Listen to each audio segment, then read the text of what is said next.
Hello, everybody. Happy Thursday. Welcome to Level Up Academy podcast, Level Up Circle TV. So, today we have a little bit of switch. You will notice that it's not going to be Jason. Jason had a family emergency last minute last night, so he couldn't make it today. However, I had a conversation with him so we can stick to the theme because I really want to know your opinion and thoughts about this as well. Navigating a brick and mortar business today, it's very difficult, right? And a couple of weeks ago, I'm going to show you. There's Jason. He owns this store in the local North County area called Candyland. He's next to the movie theater, actually. And we're just shopping for, for snacks and stuff. But he creates stuff. And I'm going to talk to you guys about this today in details. He told me exactly, how he himself navigates, right? How he himself actually kind of do an omni-channel. And if you haven't heard of the word omni-channel, you should. And really think about that if you have a brick and mortar type of settings or setup for your business, right? Because you are competing with Amazon, the big wigs, right? You're competing with Walmart. Here's another one that we're being silly. Yeah, let's just say that we took like a whole bunch of photos that day because I needed to give him because he was in a magazine with me, and he's an amazing, human being. Try to bring fun and creativeness in for kids and adults, right? And so he has ways to create where, as a brick and mortar store, how he sustained himself and also how he makes money during open hours because he has short open hours and during time that he's not opening, right?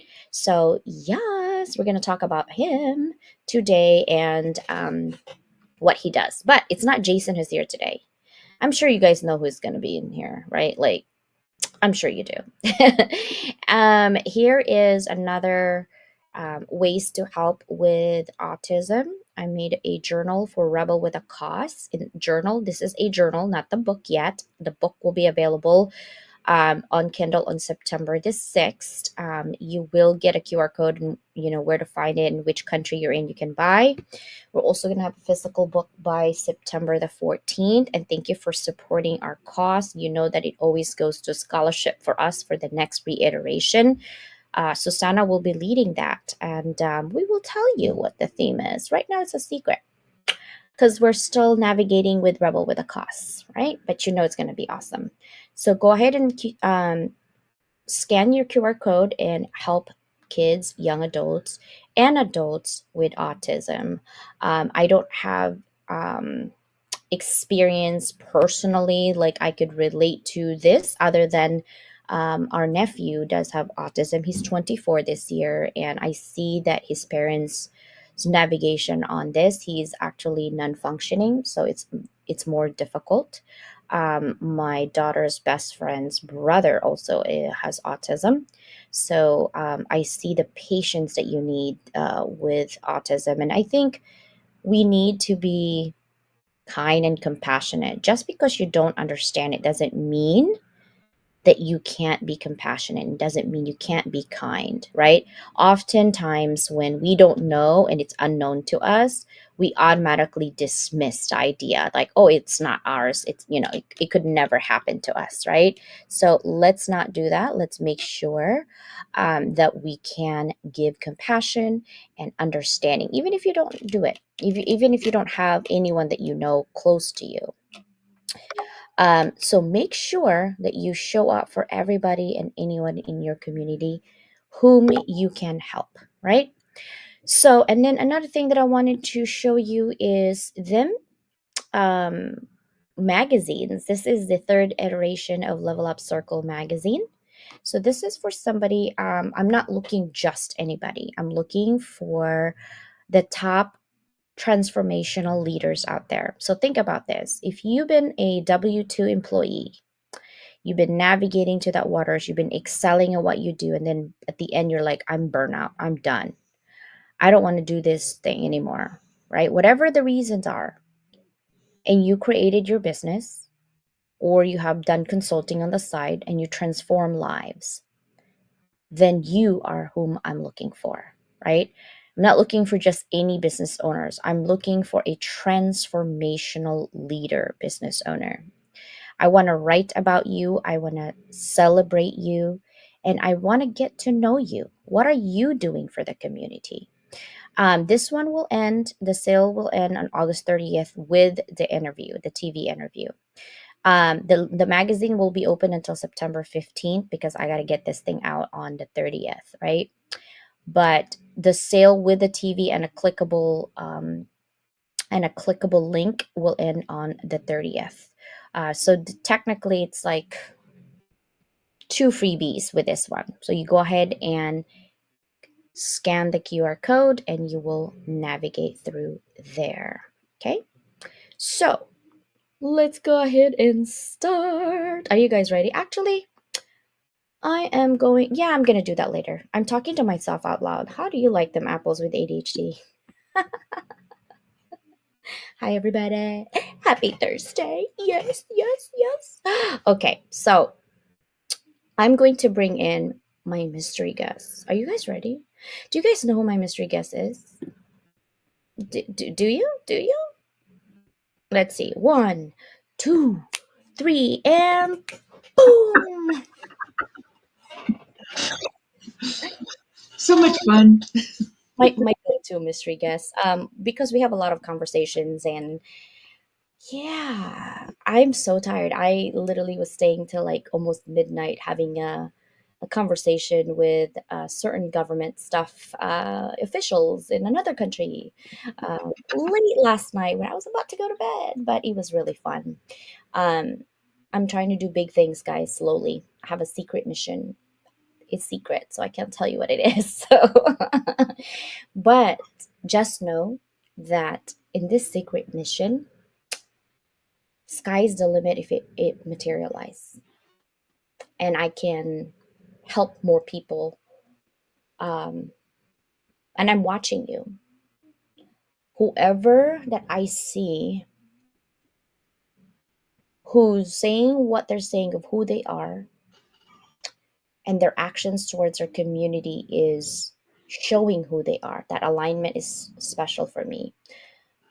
A year from now, I'm manifesting it. I could possibly hire you to do what you love. To do what you love. That's what we want to do. We Mhm. don't get tired of being an employee and navigating through the waters of the cog. And at the end of the day, you still hate what you're doing, or maybe you love what you're doing, but the flexibility just, ugh, you can't do anything. Um, I can possibly employ you and do what you love. And I don't like micromanaging. I give you the task, you give me the results, we're good. I don't care if you're doing it at 2 in the morning or 3 in the morning, so long as you do it. I don't need to babysit you, right? That's what I'm manifesting. Imagine a job you can do whatever the heck you want and you're getting paid. Because some of you are doing everything you can, working so hard and slaving yourself, but you don't have the financial freedom right now. But imagine if I can give that to you and do what you love. So pray for me, okay? Pray for me that it will work. Sister, let's stick to the theme of how to navigate a brick and mortar business today. So before the show started, I was talking to Sister Susanna on some statistics. So we're going to start with statistics, right?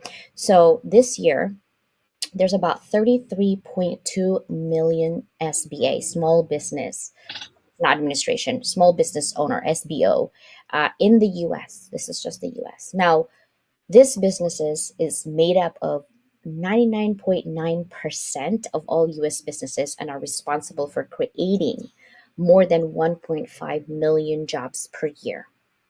Think about that for a moment, okay? Now look around your town, your city, and how many malls that are still standing at 100% capacity where it was 15 years, 20 years ago.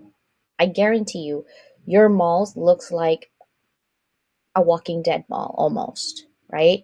It's not, there's no more big, like Coach is gone, Michael Kors is gone from my mall. It used to be there. Apple technically is still there. Sears is gone. JCPenney is barely hanging on. Macy's, they're barely hanging on, right? All of these big stuff. Why do you think that is? It's because Amazon is cannibalizing them. They're eating them out, basically out of their business, right? So, how do we navigate brick and mortar stores? So, think about this. If Amazon, Walmart, and maybe Target, I put Target like here, it's not a huge thing, right? But Target is still helping. So, all of these big one, Amazon and Walmart, they have a presence online and also on ground. I call that omni-channel, right? So if they're taking over our businesses because we want convenience, we want automation, we want everything quick and easy, quick and dirty, right? Which is great, convenience. But what you're not understanding is in the long run, it hurts us. And Susanna will give you an example soon. But here's the thing. I'm not saying that to support Amazon because I'm going to tell you what, I'm an Amazon freak too. Okay? Full disclosure. But, but when you don't have option anymore, when there is an oligopoly, that means there's a difference between oligopoly and monopoly. Monopoly just means you're the only one and there is no competition. And that is bad for us because if there is no competition, that person's business, not even a person at that point, it's an entity, they can actually increase their pricing and you can't do nothing about it, right? You don't want a monopoly. Federal government actually in the United States will sue you if they see a monopoly. However, there is an oligopoly. Now think about two big mobile phones right now. 20, 30 years ago, I was barely making like anything, and buying a cell phone at $200 was a pain. Like, oh my God, I have to pay $200 for my cell phone. Today, why do we not blink an eye for a $1,500, $2,000 phone? Inflation, really? That much? Right? Because you know why? You got to pay attention. There is an oligopoly. There are only two, Amazon and Samsung here, at least in the US. In the international world, there's Huawei, there's other options out there. Japan has a lot of other options. But in the US market, we are by far the world's like consumer. We suck everything because we want this, this, this, and this. America is the number one customer of China and everybody else in the world. Okay, so they pay attention to our buying habits. Now, because we have an oligopoly, Samsung and iPhone, look at the most expensive phone for these two. I'm not the world. I just found out yesterday that there is a $1.2 million Apple iPhone 8 because it has diamonds and diamond buttons in there. I'm like, okay, we're not even going to talk about that. There's another cell phone out there called Virtuoso. Somebody just texted me on TikTok. They think that I can afford a $7,000 phone. And even if I can, would I buy it? No. Don't you guys know I'm cheap? I want coupons. I want discounts. I want collaboration. I want barter. That's who I am. I don't care if I have any money. I will always be that. That's my character, guys. I'm Filipino. I just like a navigation barter, right? And Sandra Gonzalez knows that. And this sister over here from another mister knows that because we did this on Podfest and they were like really amazing at giving me a pump. But here's the thing, when you have this two oligopoly, they're going to raise prices. So, Sana, what was your experience on price gouging and increase? Well, I mean, I think a lot of people saw it at the beginning of the pandemic because things that you could get before everything started getting locked down.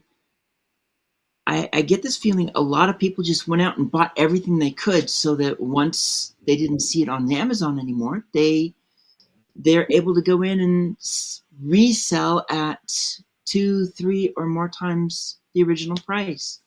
But even right now, it's like one of my favorite setting sprays or setting powders, a Revlon one. I can I can get it in the store 11, $12 on Amazon. Even like 6 months ago, I was able to get it on Amazon at maybe $9, 8 to 9.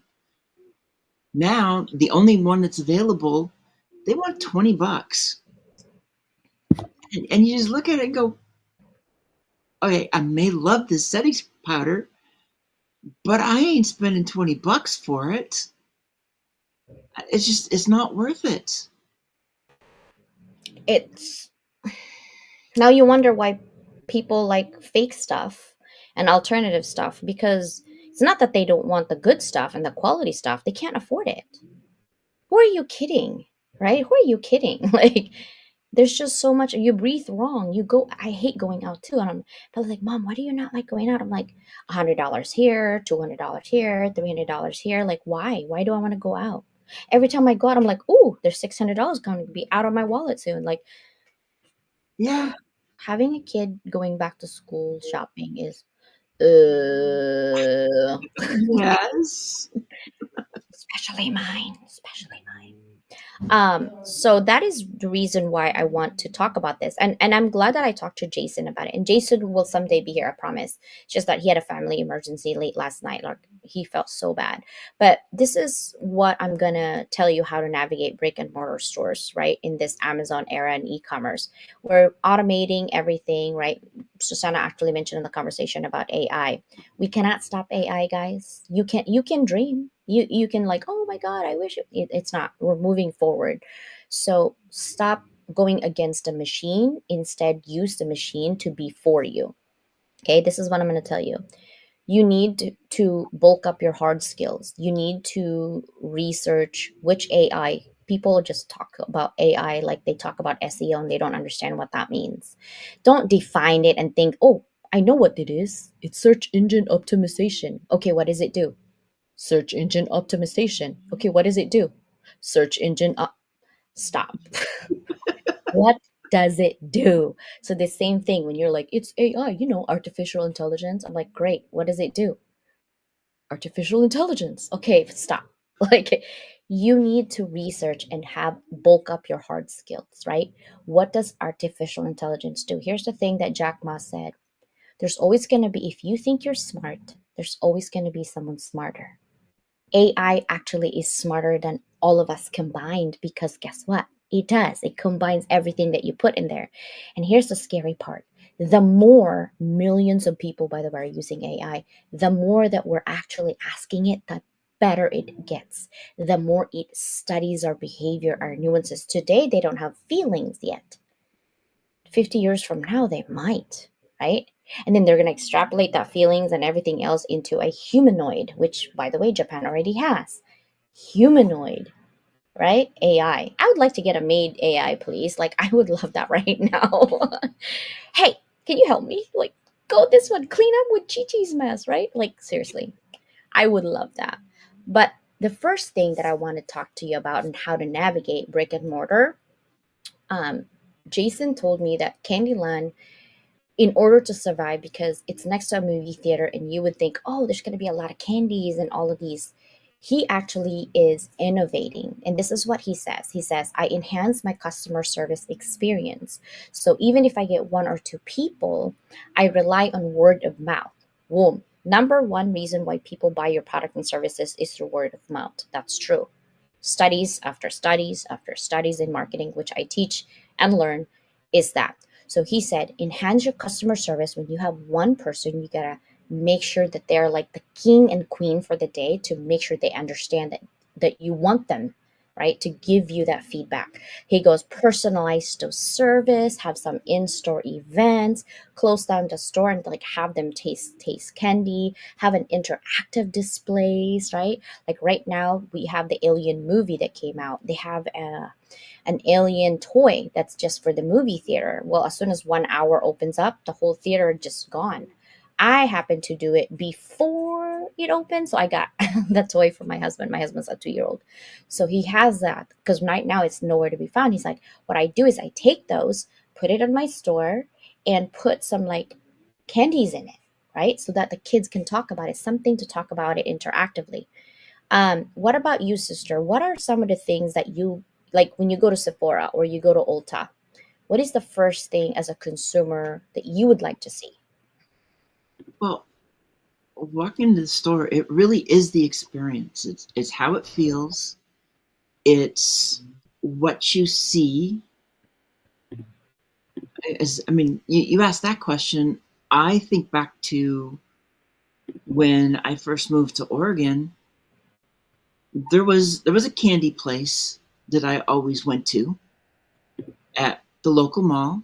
It had different flavored popcorns and candy and little knickknack toys and cards and stuff. And so that was, but it was an experience. And so you always remembered it. And whenever you saw the place, whether it was there or one of the other malls, it drew you in to see what they had, take a look at stuff, and and get something. When I walk into a Sephora, all of those for whether it's Sephora or Ulta, it really is the ambiance and the people. When I walk in that store, how do I feel by them? And that's why I always talk about my Sephora store, because when I walked into it, they knew who I was the minute I walked through the door, even if I hadn't talked with them. And that made a big difference for me, which is why I kept going back. And then being able to look at the products, being the introvert side of me, I always had to have a reason to talk to somebody. So like, okay, I want to go talk to this person. I need a reason. Then once I start the conversation, it opened up doors because I was able to ask more questions, get help, get ideas. And by one point, they were asking me what I was doing, and I'm looking at them going, "Well, uh, you know better than I do, don't you?" You're like, I don't know about this conversation right now. Well, I think, sister, that you have come out of your shell quite a bit on a lot of things. And I know I apologize sometimes that I push you, but I'm sorry, but not sorry at the I same know. time because it helps you grow in your shell. Like you literally are growing out of your shell, which I love seeing. I see that you're right. You need a reason to come too. But I think now that you see me and other sisters, like, we don't need a reason. We just want to say hello, right? um that's when we kind of navigated. And I see my kids, like my oldest Angelina, she used to have like anxiety when I make her call, like Mhm. even to order a pizza she didn't want to do it, even to order anything, or like, mom, I want my nails done. Okay, call the place. No, I don't want to. Like she's that type. Like she gets scared. Bella's the opposite of that. Give me that I know phone. that type very well. That was Yeah, me. she's not. But now that she works in retail and sales, I'm so proud of her. She calls me and she's like, Mom, I did this today and I did this today. And you should be proud of me, Mom. I said, Why? I got a discount today. Like she's like, I got a discount today. I asked them for it. And I don't know if they felt bad or they were like surprised that I asked. And they give it to me, Mom. It was 25% off. I'm like, whoa, that's amazing. And then so in our family, my husband doesn't look up price. Like if you want it, fine. If you want two the same color, fine. Me, it's like, is that $20? And my kids are like, Mom, there is nothing $20 now. I'm like, well, you better think about something you want to buy within that $20. But clothes are like, I mean, freaking jogging pants is $85. Like, why? Right? It's so crazy. And I know that in China it's not that expensive. It's logistics. It's the taxes imposed. It's the flying, the boat, and all of these things that cost a lot of money. That's why it's bulk. But I think someone's still making a lot of money of those things. So it's a little bit of that combination. But here is the kicker, right? Have you heard of omni-channel retailing before, sister? I haven't. Okay. So I actually have heard about this. I read it before, but I read, when you read, like when I ask you, like, or not you, but like anybody, what's SEO, search engine optimization? What is it, search engine optim? That was me, like omni-channel. Like I literally just know the definition, but I really didn't understand Right. how it works until I paid attention. So omni-channel is actually how Jason navigates his thing right now. He says that what he does is he sells online and of course on ground, right? Because he still has to pay for the lease place that he has to do. So he integrates online sales and offline sales, but also like click and collect services. So he would be like, hey, I can mail you, I can ship you all this candy, wherever you are, which is smart because if you just stay within your community and your community doesn't even come, doesn't support you, um, how are you going to make money, right? But online you can navigate with, you're not limited to that zip code. So omni-channeling is literally, it's like a hybrid sales, on ground and online. So now you know what omni-channel retailing is. But it's becoming popular whether you know the definition or not. Yeah. I've run across somebody who had a store in Montana, but they have the store and they have the online store, Yeah. so that they can do, they're available to ship as well as Pick up. local, Mm-hmm. because their communities are like small communities. Mm-hmm. But once, and that's a lot of places, they're going to be in that small community of maybe even there's only 2,000 people in the town. Yeah. But if you have a good online presence, you can still be doing really well because you're reaching out to other people that would never have found you otherwise. Yeah, but that's why I love omni-channeling. But here's another thing. I think during COVID, omni-channeling actually got popularized because people wanted to stay in business. But how are you going to stay in business if no one can come into your business? No one's Mhm. allowed to eat in your restaurants? Like, how are you going to navigate that? So, omni-channeling got popular, really popular during COVID because they're like, you can order on Uber Eats and then pick up in store, right? So it has become popularized. A lot of vendors actually, and I'm not talking about like little bit vendors, I'm talking about million billion dollar vendors on like machines. This is how I really navigated. The understanding is through cybersecurity. When I would watch my husband talk to his clients, and I'm like, I don't understand. Why can't you just tell the client and here's the product and get it? And my husband's like, we don't do it like that because it's locked into the government and make sure that we're not directly selling the product. We have an omni channel or a warehouse and a partner alliance to collaborate with so that they can sell, all of this gear. But it's like, think of Best Buy. When you go to Best Buy, do you only see one product from Apple or one product from Samsung? No, you have options, right? So think of Best Buy when you think of omni-channel. They're literally just a warehouse where they have everything and anything that you need in store and that you could pick up that way. My husband orders it online and he picks it up in store, right? So if you have a brick and mortar store right now, think about that, omni channeling in retail. Also, some people don't like TikTok, but Jason told me that he makes more money in TikTok than any other channels that he's doing, and he just started. Yeah. So the reason being is that TikTok actually incentivize business owners to create more buzz and get the customers to come in, and they reward business owners. And that's what I think we should actually do, is reward business owners who are trying their best. What are your thoughts on that, sister? Well, yeah, it's because all of these, you sit back and you look at these options, especially the mailing option, is what's going to be, how do you make sure that you're making money when you also have to include shipping? And then you Mhm. start trying to figure out what is that difference, because you've got so many places that you spend this much money and it ships free. And so you try to compete with that as well. That's funny, Ollie.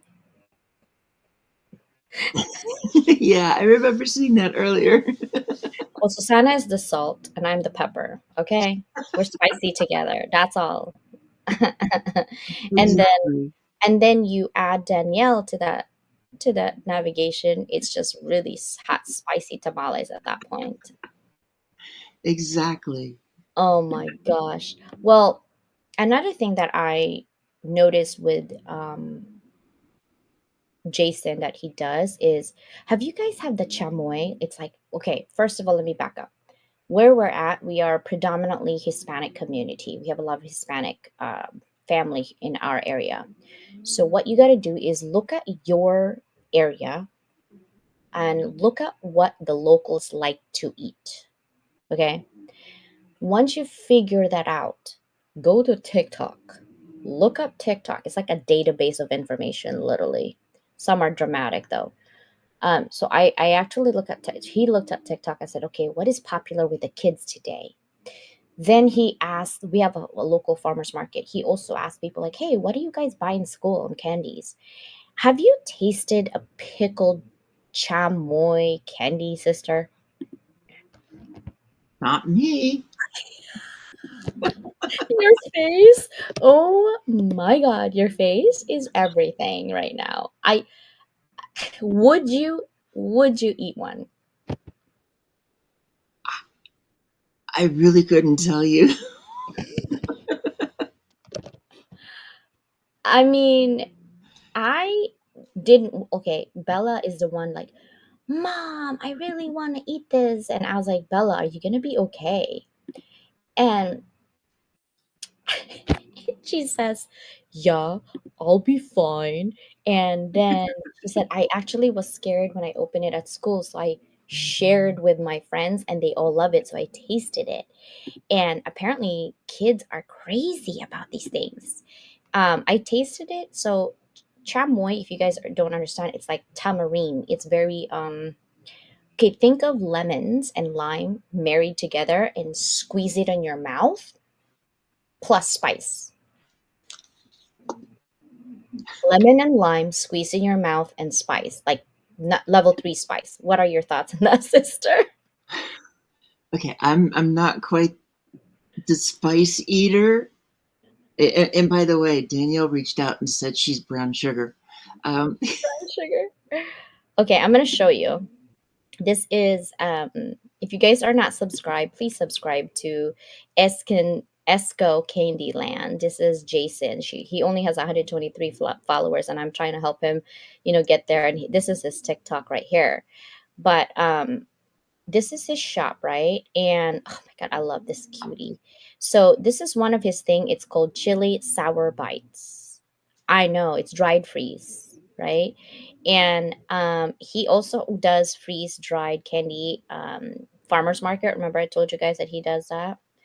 And then I don't see his Dubai bar. He has a Dubai chocolate bar. It's literally chocolate with crunch inside, but the crunch is like gold leaf. Oh my god, it's so good. Um, my mouth is like ooh wee. Let me see if I. Oh, and he has some drinks sometimes that he does.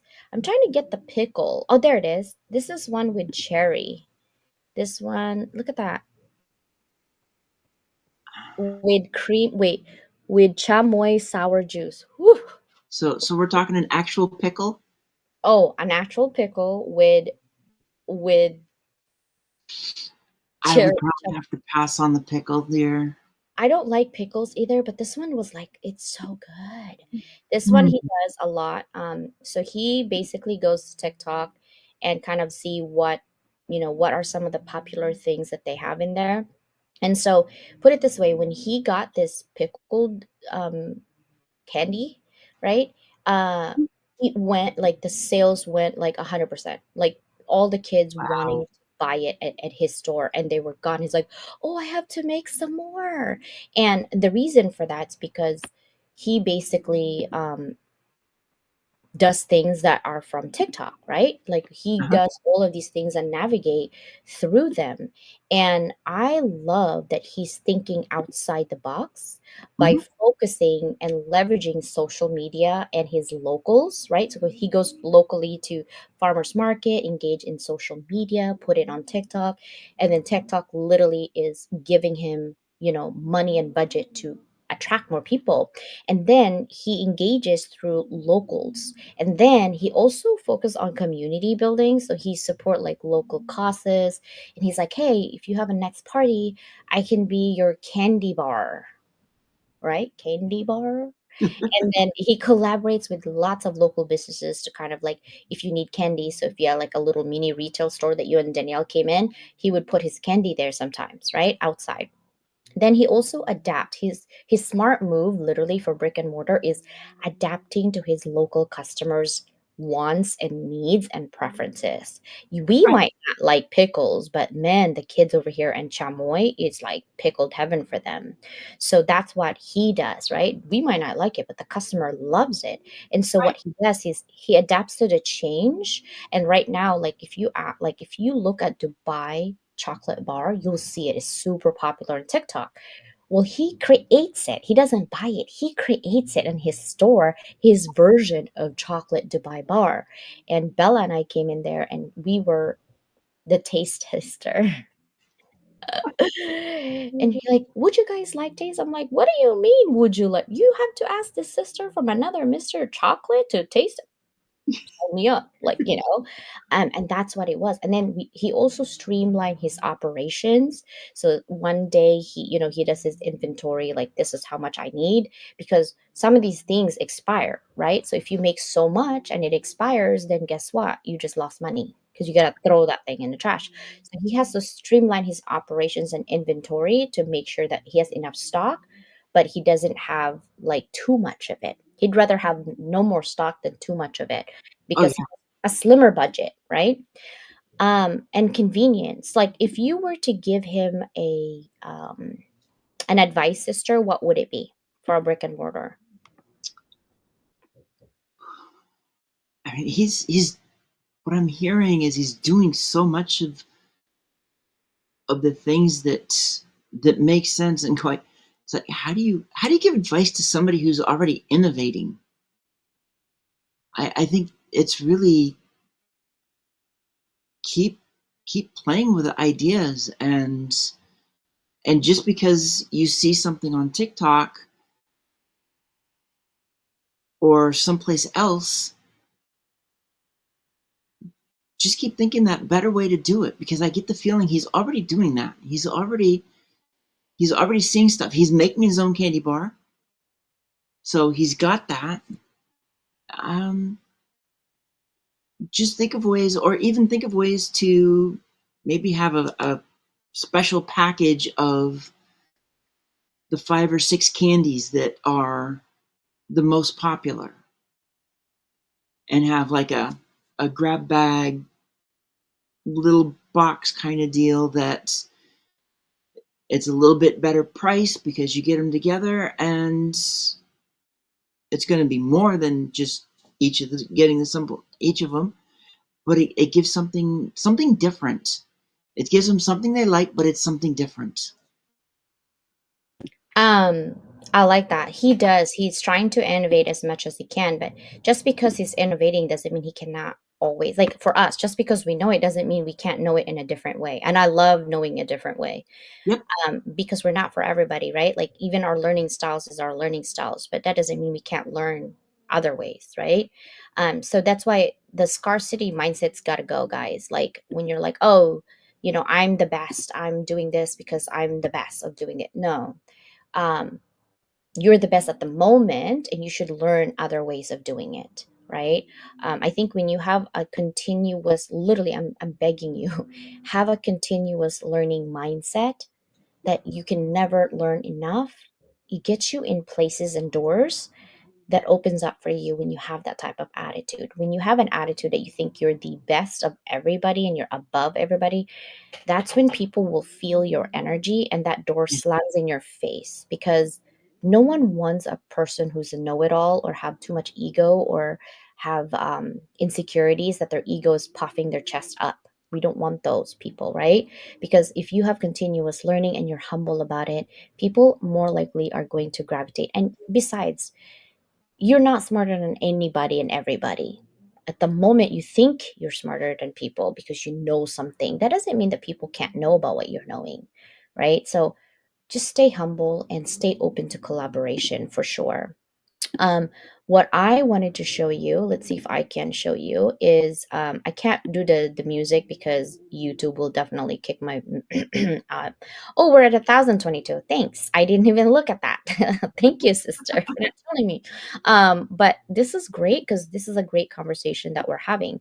Even though Jason's not here, he did tell me what he does. So I want to show his work. Do you guys see Not yet. yet? Okay, so I'm going to show you. There we go.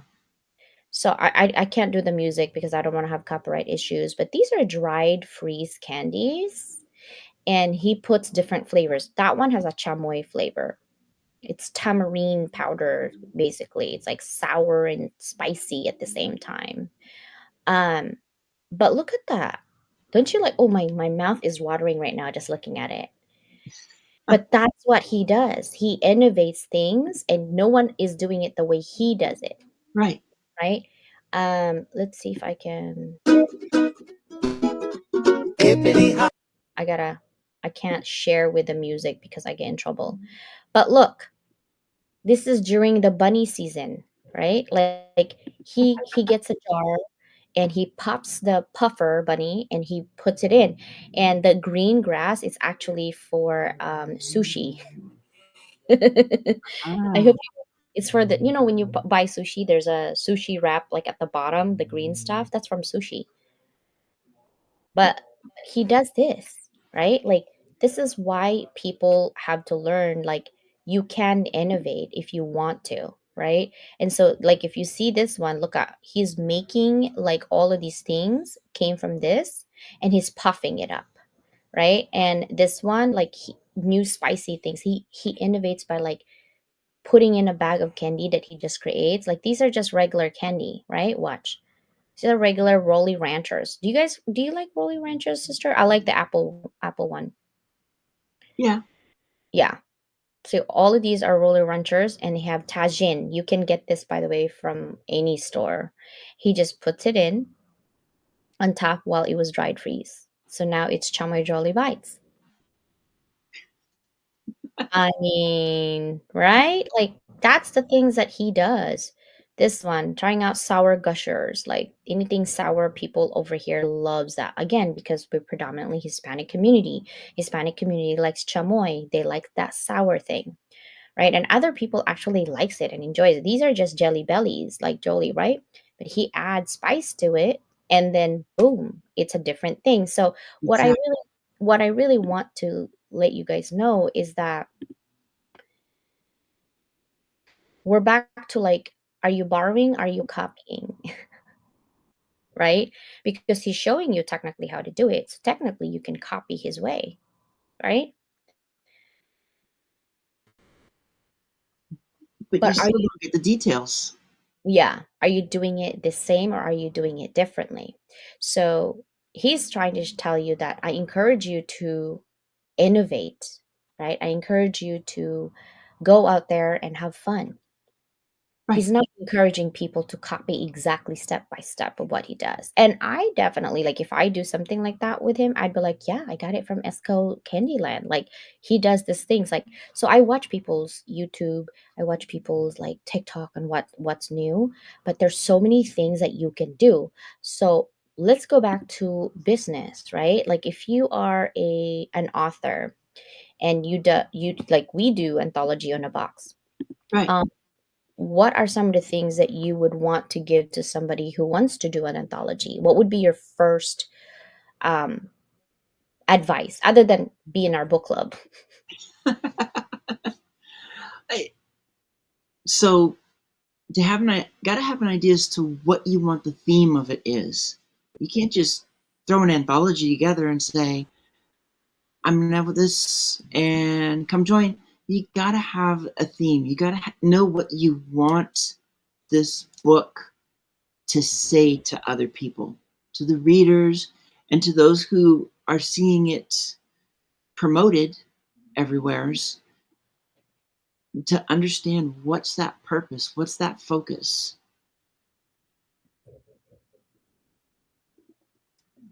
So that's the first thing is theme. I'm trying to think, is that what I do? I'm just really trying to reflect. Yeah, I do. That's really what we do is we have the theme, and then we start create then we get to the point where we start doing the author's call based on that theme and giving them an idea of, at that point, then we can even give ideas as to what people could write about, or it's like, reach out to us, let's talk about your story and see how it fits. It's like, yeah, you could write about this, you could write about that, you could put those together. So the theme is great. Now, what is the hardest part of having an anthology? From which side? From us. Like, what is your, I don't think I have asked you this, but what is the hardest part of having an anthology? It's the editing. It is reading those chapters and trying to make sure that they have a cohesive message throughout. How it's written, the editing is what takes so much time, but it also has the biggest And impact for us, mhm. because how many times have we've read that first draft, we provide guidance, however that guidance is. Sometimes it's detailed, sometimes it's high level, here's ideas, and sometimes we look at it, it's like, I don't know where they're going. Others, it's like, I think they're going the wrong direction, this one looks great. But no matter what it is, they get our comments, and then they come back with a second draft, and we just sit back and go, wow. I think this reiteration for me is definitely two people, Miguel and Yes. you're like, yes, Miguel and Angelica. Like, Angelica changed a whole lot after. And then Miguel was definitely a huge change. And Miguel, if you're watching a replay, I am so proud of you. I just want you to know, Oh, from the day I met you last year to today where you're at, I'm very proud of you. Um, and I mean that. Not just the adversity that you have gone through, but the grit and the never giving up attitude and the perseverance that you have pushed and pushed for yourself at the moment. But when you look at the bigger picture, you're at the world stage now, bro. That's how I do it. We put you on the world stage, right? Um, because it's necessary. That would be my life commitment is as long as I have this platform, I will always take you with me. Not for vanity, but for amplification of your message. That's really my commitment. And Danielle's like, my thoughts to navigate brick and mortar business is love, flexibility, trust, and empathy. I would say innovation. Um, well, you could have all of that in a package, but if you don't innovate, you will get left behind. Unfortunately, in today's world, it's even scarier. I'm going to stop there. So it's scarier because people are taking our social cultural trends right now as nothing, like it's just there. But in reality, it's been percolating for a moment. I don't know when the moment is going to come, but by the time that you see the moment, it'll be too late for you. So for us, you need to wake up and see what you want to do, what you want to be part of, and who you are, and align those together. I almost cursed there. Whew. Okay, I was self aware at the moment. I'm like, who the you are? That's what I was about to say. I get really passionate, so I'm trying to calm down. Um, yeah. but just know that whatever you're navigating through, adversity and your past trauma, it's possible that you can step out of it. Don't retract because you're not going to be able to help as many people as you can. Of course, you're helping others now, but imagine if you are helping more people that you can even possibly think of just because you pass your trauma and kind of You're never gonna get rid of it, by the way. I just want you to know you can't get rid of your trauma. It's there, it's part of you. But having to navigate through that trauma, like I'm gonna take one, trust. I have trust issues. Um, and I got let down when I was opening up for that trust issues. I got cannibalized. So discernment, knowing your own boundaries on your non-negotiables, and stop. The number one thing that we do is we make excuses for the people that we like. Stop making excuses for people. If they show you that that is their character, oh, because they're going through this and that, stop. You're making excuses. They're already showing you who they are. Accept it, Hmm. right? Accept it and move frick on, because that's who they are. I think innovation is definitely the number one way to stay in business with brick and mortar. And I've seen Jason collaborate. I cannot emphasize that word, collaborate. If he Yeah. does it on his own, he doesn't collaborate, he's not going to stay in business.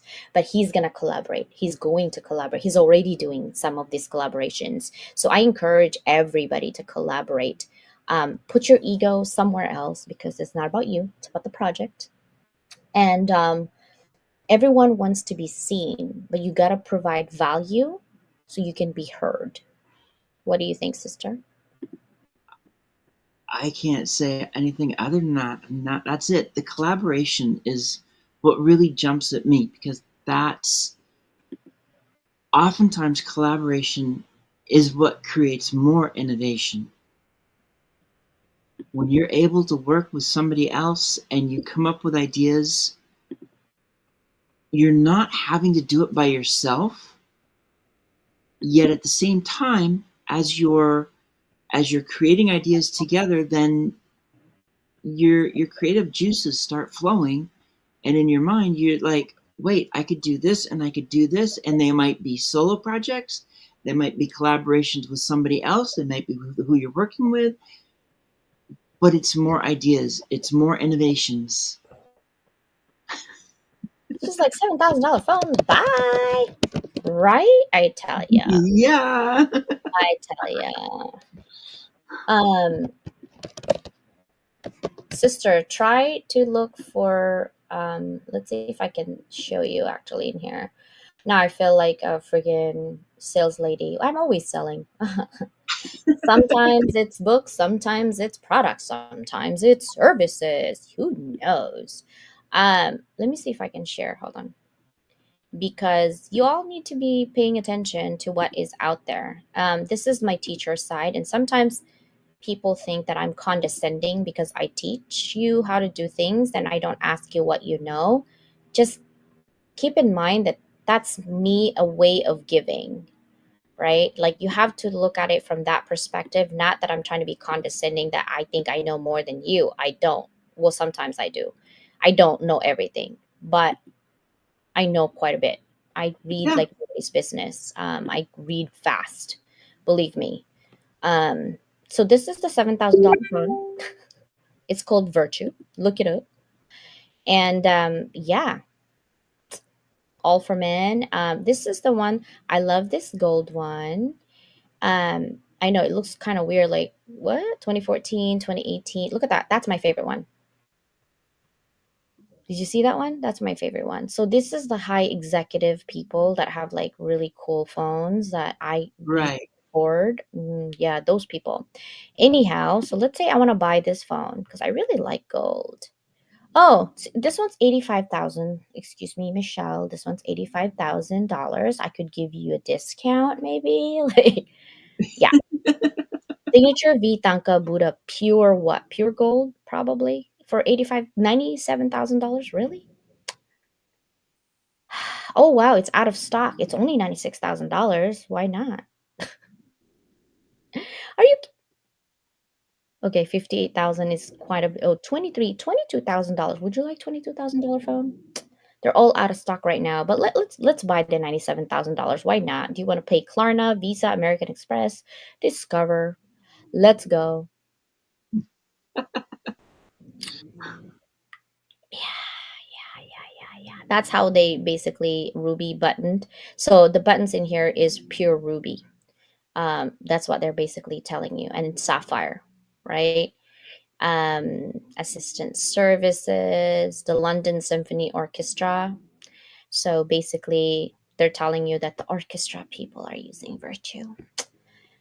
Yeah. Hmm. So now you know that that is quite an expensive phone. But at the end of the day, guys, it's not the material things that matters. It's your happiness and peace. And if you have negative energy coming your way, back to sender. Exactly. Bye. Any last minute words, sister, before we end? I we need. I think most of us are missing that brick and mortar experience because the Amazons and the other thing you think about it too, the Amazons, the Targets, the WalMarts, they have everything, whether it's their brick and mortar store or online, but they don't have everything. And there are stores in the malls along the streets that have things that you never even knew existed, and so many of those, once you see them, it's not a, oh, I've got to have it. It's a, this makes so much sense. It's better than anything I can find on Amazon. I gotta have it. Yeah, so just be aware of that. And being in brick and mortar, support your locals, people. Okay. I try to always support my locals and I eat local. But let's do this life together and just be self aware of what we're doing and how we are making our footprints in on the world. Okay.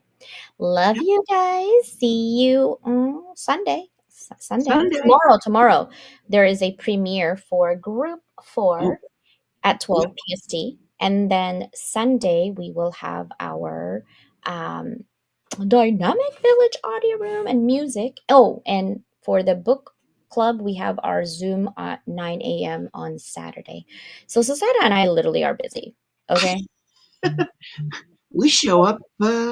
Yeah. And then Show Sunday, we have tomorrow. our So finals submission also. So, yes. Bye, everybody. We love bye. you. See ya. I think. Bye.